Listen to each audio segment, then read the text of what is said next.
हम डिस्कस करेंगे आपका topic gametogenesis.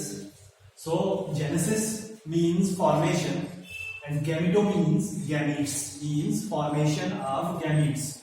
So what is gametogenesis? Gametogenesis is the process of formation and differentiation of haploid gametes. Gametes means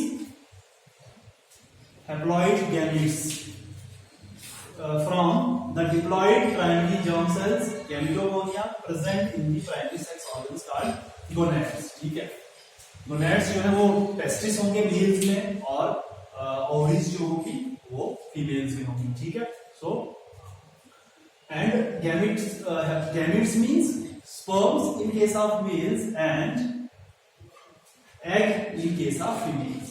ठीक है, so formation of gametes is known as gametogenesis. Gametogenesis की अगर हम बात करें, gametogenesis are of two types, that is gametogenesis are of two types, that is spermatogenesis and oogenesis. oogenesis ठीक है, spermatogenesis हम मेल्स के केस में देखते हैं एंड oogenesis हम फीमेल्स के केस में देखेंगे। सो फर्स्ट हम डिस्कस करते हैं spermatogenesis, that is formation of sperms. So spermatogenesis की हम बात करेंगे,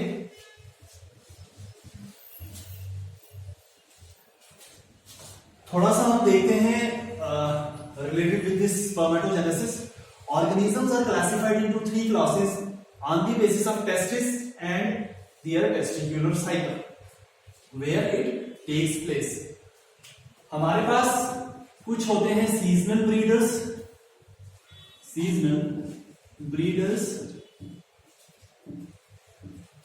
जैसे हम बात करें इसमें सीजनल ब्रीडर्स की बैट्स, लेमास। इन ऑर्गेनिजम्स में, इन एनिमल्स में क्या होता है कि टेस्टिस जो है वो फंक्शनल होती है ड्यूरिंग देयर ब्रीडिंग सीजन। ठीक है, मतलब जब ब्रीडिंग सीजन आएगा तब ही टेस्टिस फंक्शनल होगी। ठीक है, होल ऑफ द टाइम या whole of the year testis जो है वो फंक्शनल नहीं होगी। तो इन सीजनल ब्रीडर्स के अंदर क्या होता है कि जैसे ही ब्रीडिंग सीजन आएगा इनकी जो टेस्टिस है वो डिसेंड होगी एब्डोमिनल कैविटी में। ठीक है, सारे जो भी फंक्शंस होगा स्पर्मेटोजेनेसिस का वो परफॉर्म किया जाएगा और फाइनली जैसे ही हम कह सकते हैं जैसे ही जो सीजन है सेक्सुअल सीजन या हम कह सकते हैं रिप्रोडक्टिव सीजन वो ओवर होने के बाद क्या होगा कि टेस्टिस जो है वो वापस जो है डिसेंड हो जाएगी। ठीक है, एब्डोमिनल कैविटी में हम कह सकते हैं। देन दूसरी जो एनिमल्स होते हैं, जैसे हम बात करें ह्यूमंस की, हॉर्सेस की, लाइन्स की, इन एनिमल्स में क्या होता है कि जो टेस्टिस होती है वो होती है extra abdominal, that is extra abdominal. Testis जो होती है वो एक्स्ट्रा एब्डोमिनल होती है। ठीक है, और एक्चुअली होता क्या है यहाँ पे कि testis extra abdominal means testis are embedded into the scrotum. ठीक है, फिर हम यहाँ पे बात करें तो यहाँ पे प्यूबर्टी के बाद हम देख सकते हैं कि after puberty testis would get functional and testis they descend into the scrotum during embryonic development after 7 months, we can say. So embryonic development के टाइम क्या होता है कि 7 मंथ के बाद जो है टेस्टिस जो है वो डिसेंड होती है स्क्रोटम में और टेस्टिस का जो फंक्शन है दैट इज स्पर्मेटोजेनेसिस। ठीक है, देन हम बात करें तो ये जो डिसेंड होता है टेस्टिस का into the scrotum that is under the influence of follicle stimulating hormone FSH। हम डिस्कस कर चुके हैं इस हार्मोन के बारे में। ठीक है, तो तीसरी तरह की अगर हम बात करें तो यहाँ पे जो टेस्टिस होती है that is intra abdominal, with in the abdomen, intra abdominal. ठीक है, जैसे हम बात करें एलिफेंट्स की या हम बात करें वेल्स की, यहाँ पे जो टेस्टिस होती है that are intra abdominal. It means the process of spermatogenesis takes place in the at body temperature. So तीन तरह की हम कैटेगरी मान सकते हैं एनिमल्स की, ठीक है, जिसमें इस तरह के जो प्राइमरी सेक्स ऑर्गन्स हैं टेस्टिस वो उनकी लोकेशन हम देख सकते हैं इस तरह से, ठीक है। सीजनल ब्रीडर्स हो गए, फिर एक्स्ट्रा एब्डोमिनल कैविटी हो गई, फिर इंट्रा एब्डोमिनल कैविटी, ठीक है। देन हम बात करते हैं अब स्पर्मेटोजेनेसिस की। The process of spermatogenesis completed in 2 steps, or we can say 2 phases. So spermatogenesis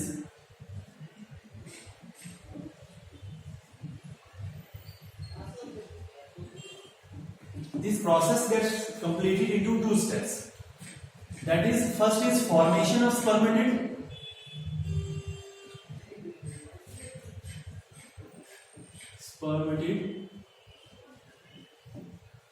And second is spermiogenesis.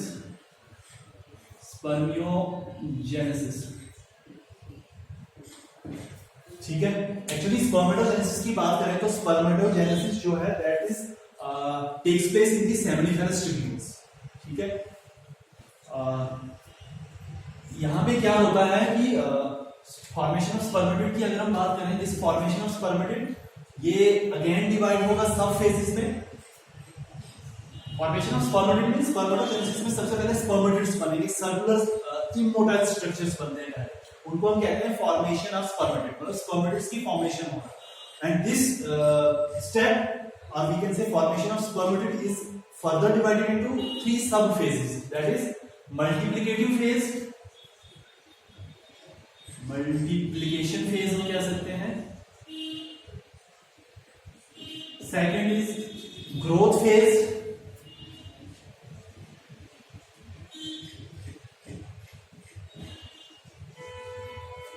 and third is maturation phase.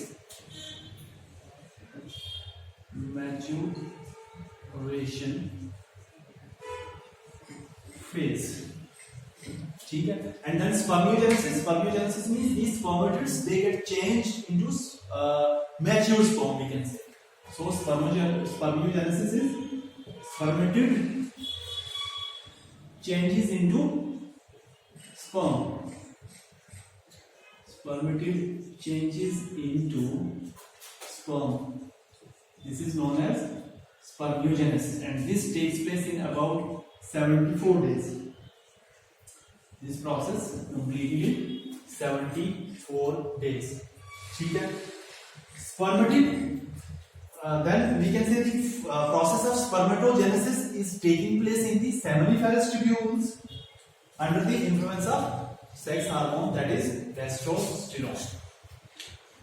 अब हम पूरा इवेंट देखेंगे स्पर्मेटोजेनेसिस का कि किस तरह से चीजें परफॉर्म की जाती हैं, ठीक है। तो spermatogenesis is completed in 2 steps, first formation of spermatid and second is spermiogenesis. Spermatid is further divided into 3 phases, multiplication phase, growth phase and maturation phase. And spermiogenesis means these spermatids they get changed into mature sperms, tail-like structures, and this process completed in 74 days. Then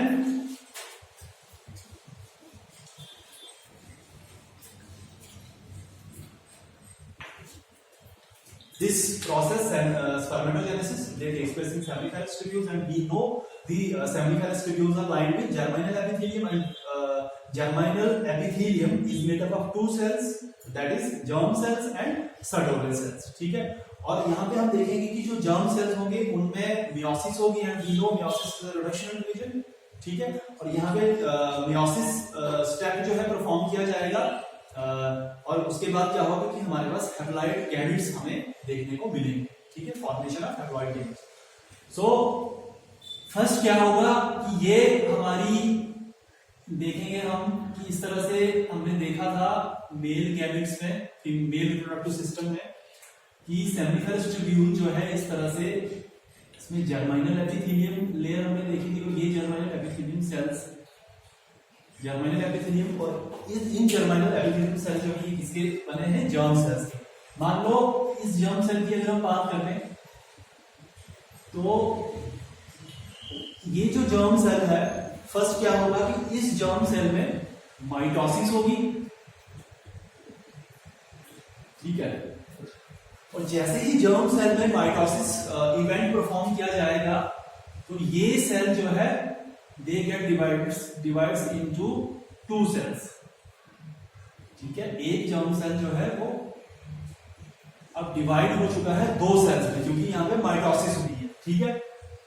और germ cell we know this is diploid cell, ठीक है, mitosis होगी इस cell में, और हमारे पास दो cells जो है वो बनेंगे, these are also diploid cells, this is also diploid, this is also diploid because of mitosis. Then होगा क्या कि हमने कहा कि जर्म सेल्स में फर्स्ट जर्म सेल्स में माइटोसिस होगी, और माइटोसिस से हमारे पास दो डिप्लॉयड सेल्स बनेंगे हमारे पास, ठीक है। इसको हम कहते हैं मल्टीप्लिकेशन फेज।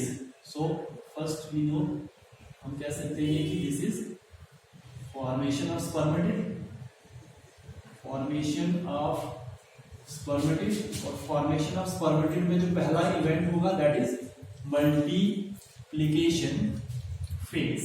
और मल्टीप्लिकेशन फेज में अगर हम देखें तो इस फेज में एक्चुअली होता क्या है, मल्टीप्लिकेशन होती है, सेल्स जो है मल्टीप्लाई करेंगे। ये हमारे पास एक जर्मिनल एपिथेलियम है, जर्मिनल एपिथेलियम में ये जर्म सेल है, किसी एक जर्म सेल की बात कर रहे हैं, ये जर्म सेल जो है इसकी जो कंडीशन है that is they are in diploid state, इसमें माइटोसिस होगी मतलब मल्टीप्लिकेशन होगी, ठीक है, और हमारे पास दो डिप्लॉयड सेल्स बनेंगे, ठीक है। मल्टीप्लिकेशन फेज में ये जर्म सेल गया, दो सेल्स हमारे पास बने। अब इन दो सेल्स में फर्दर डिवीजन होगी इस तरह से, तो हमारे पास इस तरह से इसके भी दो सेल्स बनेंगे, क्योंकि डिवीजन जो है दैट इज माइटोसिस यहाँ पे and these are four cells are diploid cells, ठीक है, 1 2 3 4, ठीक है। अब ये जो सेल्स हमारे पास बने, इन सेल्स को हम कहते हैं स्पर्मेटोगोनिया, स्पर्मेटोगोनिया, ठीक है। अब इसमें से क्या होगा, स्पर्मेटोगोनिया जब हमारे पास फॉर्म हो गए, कुछ यहां कहेंगे हाफ ऑफ दी स्पर्मेटोगोनिया वो बिहेव करेंगे एज ए स्टेम सेल्स, और जैसे ही हाफ स्पर्मेटोगोनिया जब वो स्टेम सेल्स बिहेव करेंगे, इसका मतलब है वहां पे वो सेल्स जो है वो फर्दर डिवाइड होंगे। मतलब मान लो कि इस तरह से ये दो सेल्स जो है they act as stem cells, ठीक है। तो ये स्पर्मेटोगोनिया जो है इनमें फर्दर डिवीजन होती जाएगी, फर्दर मल्टीप्लिकेशन होती जाएगी, और स्पर्मेटोगोनिया जो है वो इंक्रीज, स्पर्मेटोगोनिया का जो नंबर है वो इंक्रीज होता जाएगा। एक चीज इनको हम कहते हैं जो act as a behaves which behave as a stem cell, जो कंटिन्यूअसली बिहेव कर रहे हैं स्टेम सेल्स की तरह, कंटिन्यूअसली मल्टीप्लाई हो रहे हैं और स्पर्मेटोगोनिया फॉर्म्स हो रहे हैं, इन सेल्स को हम कहेंगे type A spermatogonia. So this is type A spermatogonia, ठीक है। अब जो दूसरे सेल्स हैं which are not participates or which are not behaves as stem cells, ये जो सेल्स होंगे इनको हम कहेंगे टाइप बी स्पर्मेटोगोनिया, क्योंकि ये जो सेल्स हैं ये सेल्स जो है नेक्स्ट फेज में जाएंगे, मल्टीप्लिकेशन फेज से नेक्स्ट फेज मतलब ग्रोथ फेज में, ठीक है। तो इनको हम कहेंगे टाइप बी स्पर्मेटोगोनिया, ठीक है। Type A spermatogonia, type B spermatogonia. Suppose अगर हम कहें कि मान लो टाइप बी स्पर्मेटोगोनिया में से ये जो है this cell enters into growth phase, ठीक है। ये फेज जो है, ये सेल जो है ये ग्रोथ फेज में जाएगा, यहां पे हम दिखाते हैं इसको, ये वाला सेल जो है ये ग्रोथ फेज में गया। यहाँ ग्रोथ फेज में क्या होगा कि सेल की ग्रोथ होगी, यहाँ पे मल्टीप्लिकेशन नहीं होगी, सेल की ग्रोथ होगी, मतलब सेल जो है वो न्यूट्रिएंट्स एक्यूमुलेट करेगा, इसमें जो जेनेटिक मेकअप है वो चेंज नहीं होगा, खाली यहाँ पे ग्रोथ होती है, ठीक है। तो यहाँ पे अगर सेल इस साइज का था तो अब थोड़ा सा सेल का जो साइज है वो बढ़ गया, and now this cell is known as primary spermatocyte. So this is known as primary spermatocyte, primary spermatocyte, ठीक है। Now this cell enters into next stage, so this is known as, we can say, growth phase,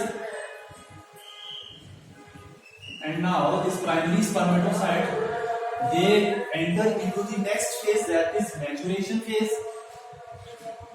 Maturation phase is basically meiotic phase, we can say. ठीक है, तो primary spermatocyte की अगर हम बात करें तो this primary spermatocyte now enter into next stage, that is maturation phase. यहां पे क्या होगा, मैच्योरेशन फेज में जो डिवीजन होती है वो होती है मियोसिस डिवीजन. और हमें पता है कि meiosis division is a reductional division. ठीक है, तो यहां पे अब इस सेल की अगर हम बात कर रहे हैं तो इस सेल में इस तरह से डिवीजन होगी, और डिवीजन जो होगी वो मेयोटिक डिवीजन होगी. यहाँ पे एक सेल से दो सेल्स बनेंगे हमारे. ठीक है, अब हम इन सेल्स को कहेंगे secondary spermatocyte. So this is diploid condition. अब हमारे पास यहाँ पे मियोसिस फर्स्ट हुआ. Meiosis first is an reductional division. Reductional division means जो क्रोमोसोम्स का नंबर होगा वो हाफ हो जाएगा. So this is haploid, this is haploid. ठीक है, तो इस तरह से जो प्राइमरी स्पर्मेटोसाइट है वो एंटर हो गया मैच्योरेशन फेज में. यहाँ पे जो सेल है इसकी मैच्योरेशन होगी, मियोसिस फर्स्ट डिवीजन होगी, रिडक्शनल डिवीजन होगी. सेल का जो नंबर है, क्रोमोसोम नंबर, वो हाफ हो जाएगा, और इस तरह से हमें दो सेल्स देखने को मिलेंगे, that is they are haploid cells. Now these cells, these haploid cells are known as secondary spermatocyte. Secondary spermatocyte. So these cells are known as secondary spermatocyte. अब क्या होगा कि ये जो सेल्स हैं हमारे पास which are known as secondary spermatocyte, इनमें फर्दर डिवीजन होगी, और अब जो डिवीजन होगी meiosis second. And we know meiosis second is an equational division. So जो क्रोमोसोम्स, यहाँ पे दो सेल्स बनेंगे, इसके भी दो सेल्स बनेंगे फ्रॉम द पेरेंट सेल. ठीक है, हर एक पेरेंट सेल के दो दो सेल्स बनेंगे हमारे पास. ठीक है, एंड हमने कहा कि इक्वेशनल डिवीजन है तो क्रोमोसोम्स का नंबर जो है यहाँ पे भी हाफ होगा. ठीक है, equational division. So now these cells, these four daughter cells, we can say these daughter cells are known as spermatids.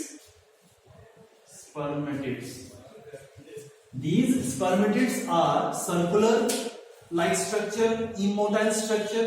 ठीक है, और ये spermatids जो हैं, इन spermatids में अब क्या होगा कि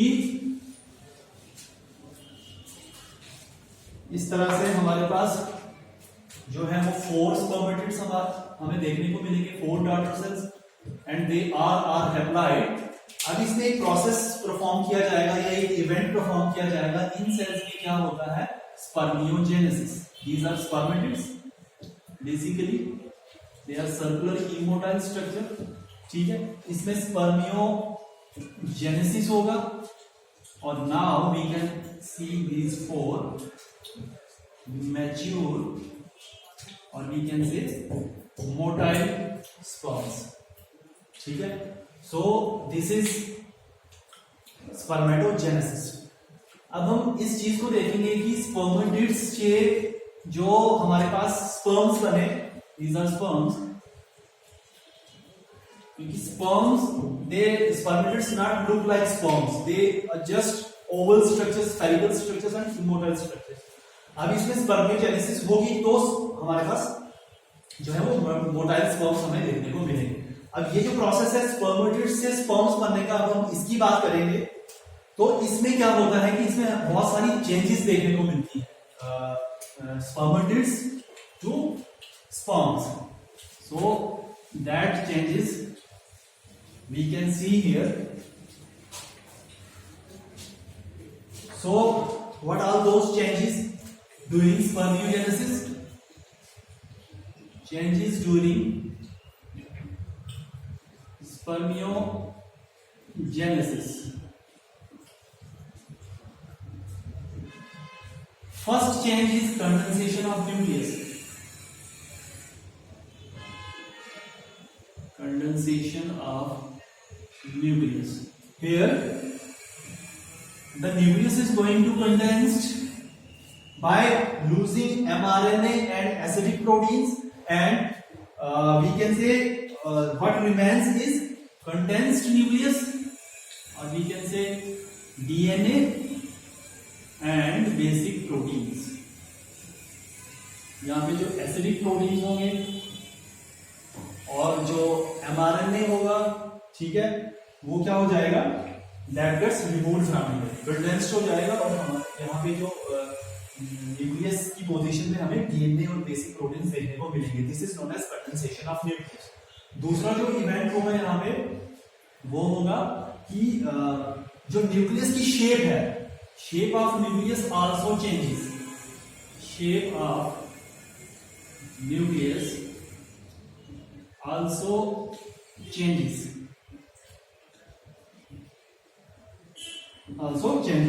nucleus becomes pointed anteriorly, nucleus जो होगा यहाँ पे थोड़ा सा पॉइंटेड हो जाएगा, nucleus becomes pointed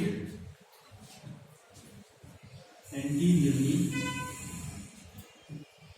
oval and flat, ठीक है।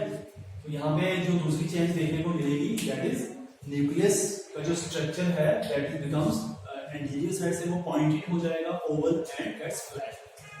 Third change is in Golgi body, जो मेजर पार्ट होता है गोल्जी बॉडी का वो एक्रोसोम फॉर्म करेगा और जो रिमेनिंग पार्ट है गोल्जी बॉडी का that gets changed into we can say Golgi rest, Golgi rest, ठीक है। और एक्रोसोम क्या करता है, एक्रोसोम प्रोड्यूस करता है कुछ lysins and these lysins are enzymes जो एग की जो आउटर लेयर होती है उसको ब्रेक डाउन करने में हेल्प करता है जब भी स्पर्म को एंटर होना है या स्पर्म को फर्टिलाइज होना है एग के साथ, ठीक है। So this is the function of this Golgi. Fourth change is जो कंप्लीट स्ट्रक्चर है स्पर्मेटिड्स का that gets covered with plasma membrane और वहां पे जो साइटोप्लाज्म प्रेजेंट है that cytoplasm is lost. So fourth जो चेंज है, जो भी साइटोप्लाज्म होगा स्पर्मेटिड्स के अंदर वो लॉस्ट हो जाएगा, ठीक है। मतलब अगर हम क्योंकि यहाँ पे स्पर्म्स की प्रोडक्शन हो रही है तो अगर हम स्पर्म का स्ट्रक्चर देखेंगे तो वहां पे हमें साइटोप्लाज्म जो है वो इनहेरिटेड नहीं मिलेगा, मतलब वहां पे साइटोप्लाज्म की एब्सेंस हमें देखने को मिलेगी। और अगर साइटोप्लाज्म प्रेजेंट होगा भी तो लिटिल साइटोप्लाज्म प्रेजेंट हो सकता है या हम कह सकते हैं थिन साइटोप्लाज्म प्रेजेंट हो सकता है only in tail region, only in tail region. But eggs के केस में या फीमेल्स के केस में ऐसा नहीं होगा, वहां पे cytoplasm as well as genetic material both gets inherited or we can say both gets, ठीक है। Next change we can say in mitochondria, mitochondria it changed into a ribbon like structure around the axoneme and that is known as Naburn. हम देखेंगे ये सारी चीजें आपको थोड़ा सा और क्लियर हो जाएंगी जब हम स्पर्म का स्ट्रक्चर देखेंगे। So this is Naburn curve and these changes help in the transformation of the haploid spermatid into we can say mature sperm. Third thing is spermiation. So spermatogenesis is the whole process. Spermiogenesis is the change of spermatid into sperm and third is spermiation. Spermiation is what? Spermiation actually release of mature sperms from, so this is a release of mature sperms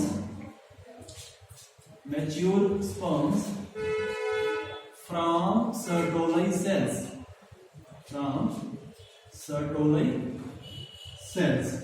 Germ cells divides and during this development they get embedded into the Sertoli cells, so they remain embedded in the folds of Sertoli cells. They will be released in the lumen of seminiferous tubules. This is germinal epithelium. ये germinal epithelium है, यहाँ पे जो cells present होंगे इस तरह से Sertoli cells present. Germ cell जो है वो एम्बेडेड होंगी इन Sertoli cells में, वहां पे इनकी मैच्योरेशन होगी, ठीक है। और यहाँ से फिर जो है मैच्योर स्पर्म रिलीज होंगे सेमिनिफेरस ट्यूब्यूल्स के ल्यूमन में। ठीक है, सेमेस्टर यूज के ह्यूमन में इनको रिलीज किया जाएगा। तो what is spermiation? Spermiation means actually release of mature sperms from the Sertoli cells. So तीन चीजें हमने पढ़ी स्पर्मेटोजेनेसिस में। एक तो spermatogenesis which is the whole process formation of sperm. Second is spermiogenesis, that means change of spermatid into, we can say, sperms, and spermation is release of that mature sperm from circular cells. So this is all about spermatogenesis. Next we discuss the structure of sperm. Okay, thank you.